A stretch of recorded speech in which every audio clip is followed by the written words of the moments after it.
దశాబ్దాలుగా అన్ని వర్గాలకు చెందిన నగర ప్రజలకు సేవలు అందిస్తున్న తమ పట్ల ప్రభుత్వం చిన్నచూపు చూడడం తగదని Andhra Pradesh municipal engineering workers union Kurnool జిల్లా నాయకులు ఆగ్రహం వ్యక్తం చేశారు.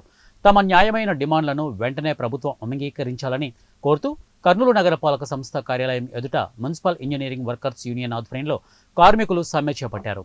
ఈ సందర్భంగా యూనియన్ నాయకులు మాట్లాడుతూ టెక్నికల్, నాన్ టెక్నికల్ కార్మికులకు వేతనాలు పెంచాలని, 15 సంవత్సరాలు సర్వీస్ పైబడిన ఉద్యోగులను క్రమబద్ధీకరించాలని డిమాండ్ చేశారు.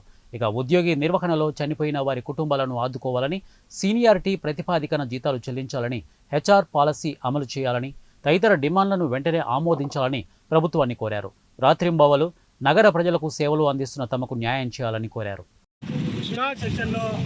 గత 20-30 సంవత్సరాల నుంచి ప్రజలకు అనేక రకాలైనటువంటి సేవలు అందిస్తున్నప్పటికీ కూడా ఇంజనీరింగ్ సెక్షన్ కార్మికులను బానిసలుగా జీతాలు పెంచకుండా ప్రభుత్వం ఈ విధంగా చేస్తూ చాలా దారుణంగా జీతాలు పెంచినటువంటి పరిస్థితిలో ఉంది.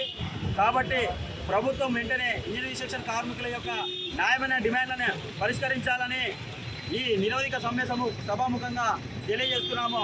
టెక్నికల్ వాళ్లకు 29,200 రూపాయలు, అలాగే నాన్ టెక్నికల్ వాళ్లకు 24,500 రూపాయలు పెంచేంత వరకు పోరాటం చేస్తామని, అదేవిధంగా అనేక రకాలైనటువంటి ప్రజలకు మరియు ప్రభుత్వానికి అందరికి కూడా సేవలు అందిస్తున్నప్పటికీ కూడా ఇంజనీరింగ్ సెక్షన్ కార్మికులను అన్యాయం చేయడం చాలా దారుణమైనటువంటి విషయము.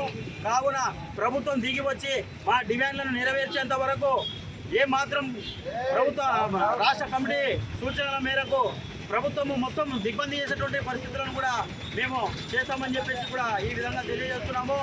ప్రభుత్వం 4 నెలల నుంచి ప్రభుత్వం చుట్టూ తిరుగుతున్నా కూడా ఎటువంటి స్పందన లేకుండా మా న్యాయమైన కోరికలను నెరవేర్చకుండా నీరు కారుస్తున్నటువంటి ప్రభుత్వం ఇప్పటికైనా కళ్ళు తెరిచి ఇంజనీరింగ్ సెక్షన్ కార్మికుల యొక్క సమస్యలను పరిష్కరించాలని ఈ సభాముఖంగా తెలియజేసుకుంటున్నాం.